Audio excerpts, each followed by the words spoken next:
Today we are going to look at lesson 8.8 again, which is more factoring by grouping. So our objective today is factor by grouping. We've talked about GCFs, and we yesterday looked at 4 terms where we factored out some GCFs. So that's essentially what we're going to do with factor by grouping. We're just going to add a tiny bit more onto it. So let's talk about the steps for factoring 4 terms. All right, so my first step, just like any other type of factoring, I always want to look for a GCF.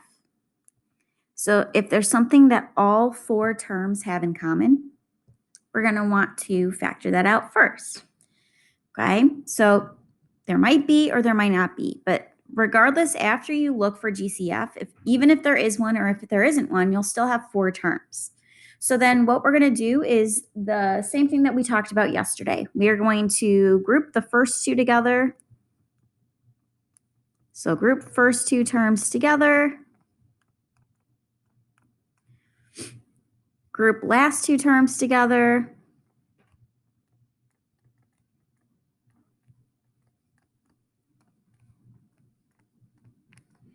And remember, every single time we were doing that grouping, I always want or always have a plus sign in between the parentheses.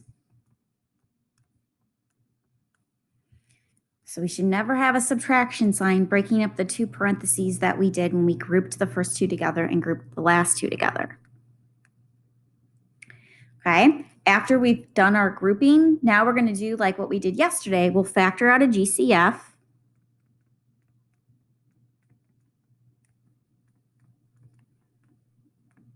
From each parentheses.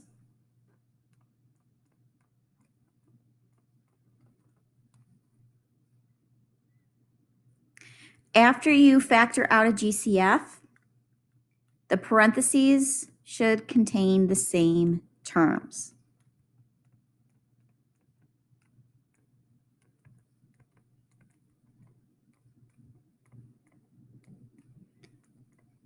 So you have 2 parentheses. Both parentheses should be the exact same.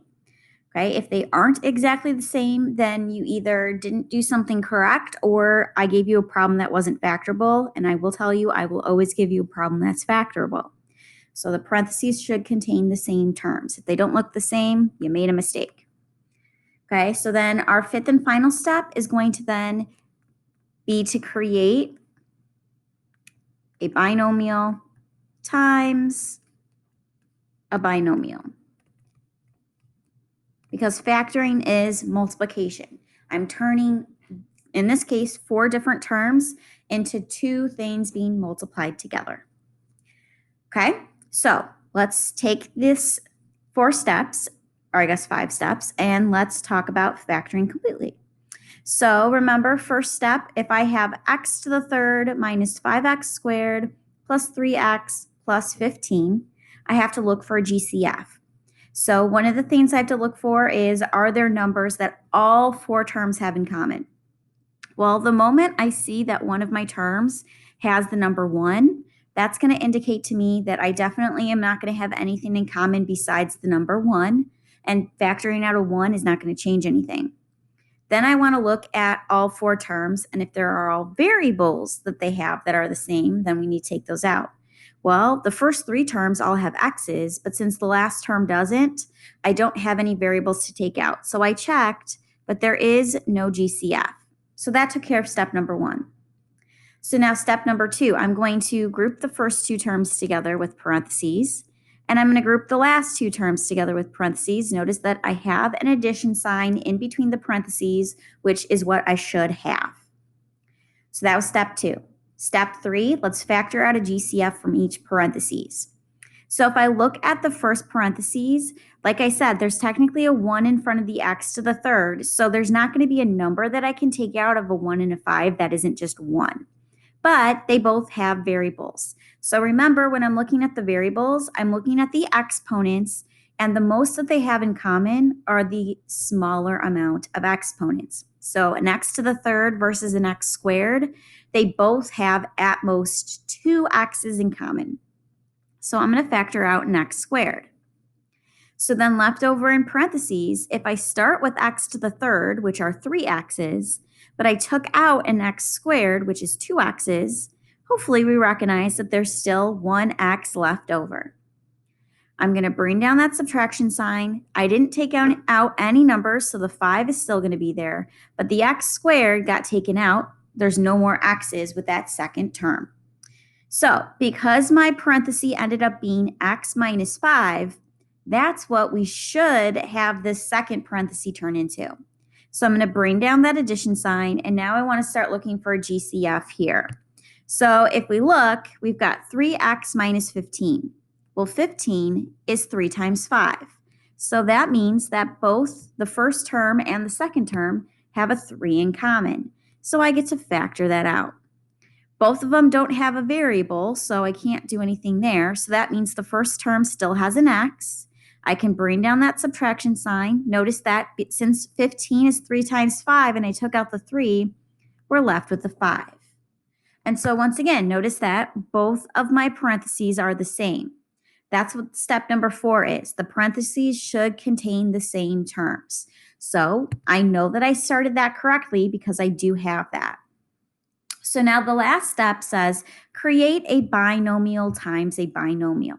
So that means that I should not have an addition or a subtraction sign breaking up parentheses. I want one parentheses being multiplied by another parentheses.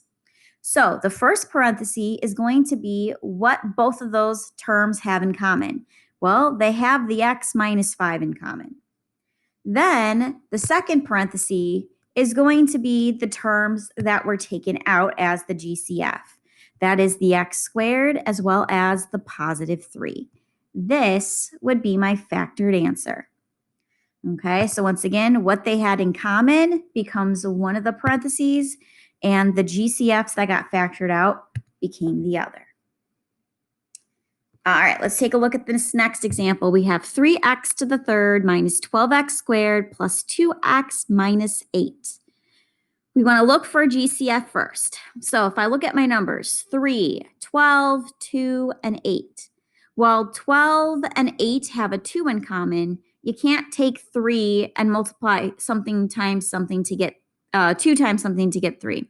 So they don't all have a number in common. Because the 8 doesn't have a variable, they don't all have a variable. So that means that we looked, but there is no GCF. So that was step 1.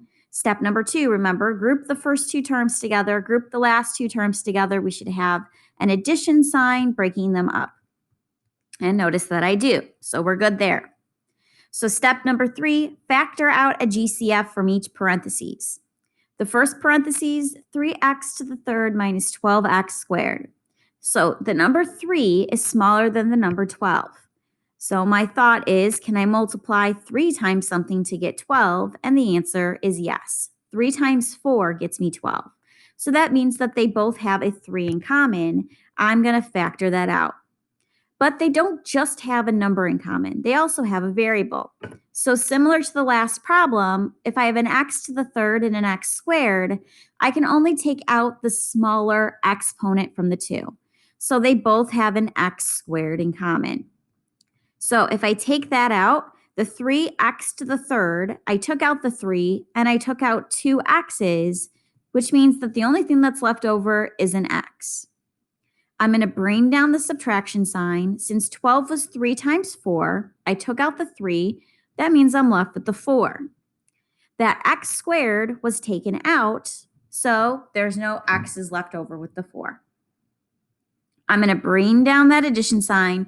And now when I look at the second parenthesis, my goal is I should end up with an x minus 4 inside the parentheses once I take out a GCF. Notice that 2 is smaller than 8. So the question is, can I multiply 2 times something to get 8? And the answer is yes. 2 times 4 is 8. So both of those terms have a 2 in common. Notice that there are no variables with the 8, so I can't take out a letter. So 2 is the only thing that those have in common. So 2x, I took out the 2, I'm left with the x. I'm going to bring down that subtraction sign. Since 8 was 2 times 4 and I took out the 2, I'm left with the 4. So would you look at that? The two parentheses are the same, and that's exactly what I want. So moving on to the fifth and final step, I want it to say a binomial times a binomial. The first binomial is going to be what they had in common. They had that x minus 4 in common. The second binomial is going to be the terms that we factored out. So we factored out a 3x squared plus 2. So then, because it's a binomial times a binomial, it is in factored form. That is my answer. All right, let's look at two more examples. We've got x to the third plus 2x squared minus 9x minus 18. Looking for GCF, they don't all have a number because remember, this one is a 1. So the moment I see a 1, there's nothing that I can take out as far as a number is concerned. They don't all have a variable because the 18 doesn't have an x. That means we looked, but there is no GCF. So I want to group the first two terms together. Notice that that sign is a subtraction sign. I need addition signs. So if I need to have an addition sign, that means that negative is staying with the 9 when I group my second parenthesis. So if I focus on the first parenthesis, x to the third plus 2x squared, looks like they've got some variables in common. Looks like they have 2 x's. So x squared is what needs to be taken out. So that's going to leave you with an x to get back to x to the third. And then we still have a positive 2. I'm going to bring down that addition sign. And now I'm looking at my numbers in the second parenthesis. I see negative 9, which is smaller than negative 18. So can I multiply negative 9 times something to get negative 18?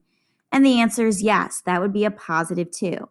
So both of those terms have a negative 9 in common. I'm going to take that out. Notice that that still leaves me with an x, and that 2 is positive. Remember, I should always have the same thing left over in parentheses if I'm doing this factoring correctly. So my last step is let's continue to factor. I want a binomial times a binomial. Well, one of the binomials is what they had in common, which was the x plus 2. What they had left over, which is the x squared and the negative 9, well, that's going to be the second parenthesis. So x squared minus 9. Now, I don't know if you notice, but this second parenthesis is actually something that I can continue to factor. Think of this as x squared plus 0x minus 9. Remember, this was something called a difference of two squares, because I can find numbers that multiply to negative 9, but then add to 0. So I can actually keep going. So what multiplies to negative 9 but adds to 0? Well, one of those has to be a positive, one of those has to be a negative. They have to be the same number. 3 times negative 3 is negative 9, and if I add them, there is my 0. So technically, while normally our answer is just a binomial times a binomial, in this case, the x plus 2 is actually going to be multiplied by 2 more binomials, an x plus 3 and an x minus 3. But that is only because my second binomial said x squared minus a number, and that number was a perfect square number. All right, in this last one, we've got x to the third minus 2x squared minus 5x plus 10. So if I look for a GCF, I don't see them all having a number because this one is a 1. They're not going to have anything in common there. I don't see a variable with the 10, so that means that there is no GCF. So I want to group the first two together. Similar to part C, I see a subtraction sign, but I needed an addition sign breaking up my parentheses, which means the negative is staying with the 5. So looking at the first parentheses, they don't have a number in common, but they do have an x squared in common. So that's going to leave you then with an x minus 2. I'm going to bring down that addition sign. And now, because I have negative 5x plus 10, I want to see, because the negative 5 is smaller, can I multiply negative 5 times a number to get positive 10? Well, a negative times a positive is not going to give me a positive, but a negative times a negative will. So notice that both of these have a negative 5 in common. So I'm going to take out a negative 5, and that's going to leave you with an x minus 2. So notice that x minus 2, I have that in both of my parentheses, which is exactly what I wanted in order to then finalize my factoring into a binomial times a binomial. So the x minus 2 is the first binomial because that's what they had in common. The GCFs that were taken out are what's going to finish that second parenthesis. Now notice that this second binomial says x squared minus a number, similar to that part C where it said x squared minus a number. But 9 was a perfect square because remember, I could find the same exact number that multiplied to get me 9. However, 5 is a prime number. The only way to multiply to 5 is 1 times 5.